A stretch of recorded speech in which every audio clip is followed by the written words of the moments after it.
મારી મા જે રીતે મોહનથાળ બનાવતી હતી એવું હવે નથી બનતો, તો અમે મોહનથાળ બનાવતા જ નથી.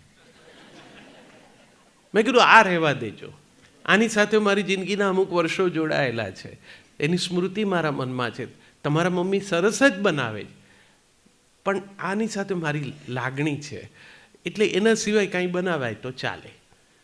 એટલું બધું આપણા બધાના જીવનમાં આપણે આપણી ધ્યાનભાર સ્વાદ સ્મૃતિમાં સચવાયેલા હોય છે. કાકીના હાથના પૂરણપોળીના, ફોઈના હાથના ભજીયાના, આ બધું આપણું છે. એની સાથે આપણી અંગતતા છે, એ આપણો પરિવાર છે. આજે ઘણાના ઘરોમાં તમે દિવાળીમાં પહેલાં તો એક શાંતિભાઈ આપણા ઘેર આવે, આપણે પાછા શાંતિભાઈના ઘેર જઈએ દિવાળીમાં. એક જ ઠેકાણ બધા મળી લીધું ને સ્નેહ મિલન એવું નહોતું. ઘેર ઘેર જઈને રિપીટ સ્નેહ મિલન.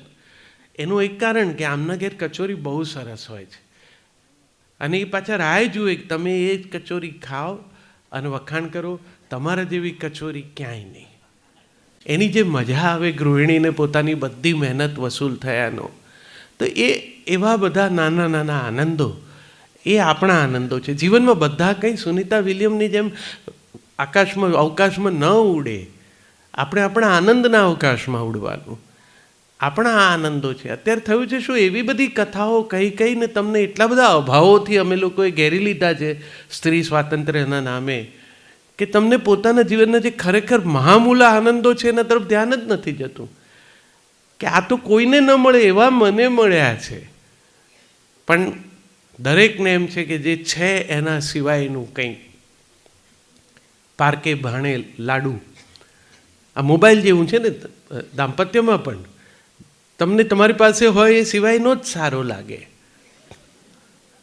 અને આ લોકો દર વખતે નવી નવી એમાં સુવિધાઓ મૂકે, એટલે તમને સારો ચાલતો હોય તો એમ થાય કે આ વખતે આ મૂકી દઈએ કે બીજો લઈએ, કારણ કે એમાં આ સગવડ છે. જીવનસાથી સાથે તો એવું શક્ય નથી. જે સગવડ અગવડવાળો છે એની સાથે રહેવાનું છે. બે સુવિધા એનામાં ઓછી હોય પણ નવામાં બદલાયેલી હોય, એવી પેલાનામાં જૂનામાં હોય જેના હવે તમે હેવાયા થઈ ગયા. એટલે મોડેલ બદલાય તો તમને પાછા ગૂંચવાઈ જાઓ. એના કરતાં આપણાથી આ 7 વર્ષ 7 જન્મોના દાંપત્યનો આગ્રહ જ એટલે છે કે જેને આટલો તૈયાર કર્યો હોય એને હવે 8મા જન્મમાં પાછો નવો એક નવાને તૈયાર કરવો ને એને બહેનો તરત જ ઉત્સાહથી એવું કહે છે કે તમારા બાએ કેવા આપ્યા હતા મને અને મેં કેવા કરી. અત્યારે તો હવે શિયાળો ચાલે જ, તમે જોજો